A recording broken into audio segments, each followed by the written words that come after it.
Police have arrested a driver who fled the scene of last night's crash in Melbourne's east, in which 4 police officers were killed. The crash happened on the Eastern Freeway at Kew late yesterday afternoon. The officers were in the process of impounding the driver's Porsche when all 4 were hit by a truck that veered into the emergency lane. Reporter James Hancock has more.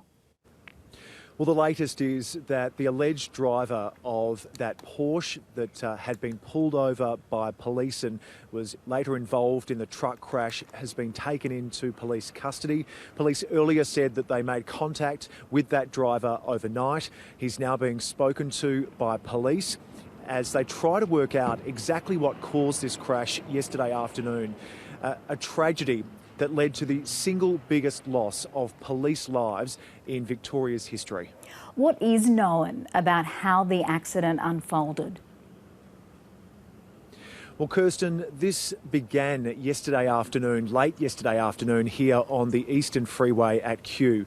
Police say that 2 officers pulled over that Porsche because the driver was allegedly speeding, doing 140 kilometres an hour. After they pulled over the car, the driver tested positive to some sort of drug, the police commissioner says, and so those officers decided to impound the car. They called for backup and 2 more police officers arrived. It was after that that a large refrigerated truck moved into the emergency lane of the freeway and hit all 4 officers at about 100 kilometres an hour. The truck missed the driver of that Porsche though, and police say that the driver went on to take pictures of the crash scene and then ran away. Those photos later turned up on Facebook but have since been taken down. As for the truck driver, that man experienced a medical episode, we're told by police. He blacked out and was taken to hospital for treatment.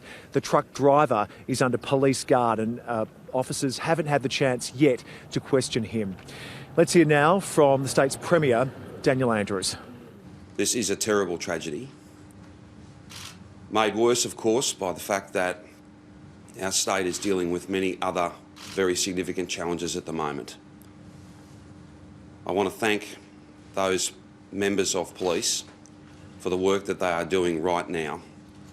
The members of Victoria Police who are out there putting themselves in harm's way to make sure that the rest of us are safe.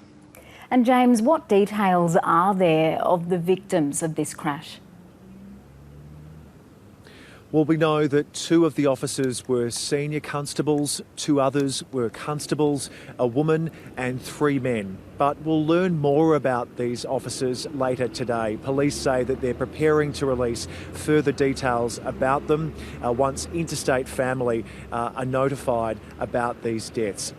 The Premier, Daniel Andrews, has hailed these officers as heroes. There's been an outpouring of grief here in Victoria from political leaders but also other members of the community. Victorians shocked at what occurred here late yesterday on the Eastern Freeway.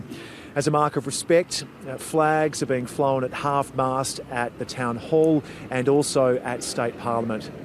Here at the crash site on the Eastern Freeway, the freeway is still closed for several kilometres as police continue their investigation. The semi-trailer was taken away early this morning.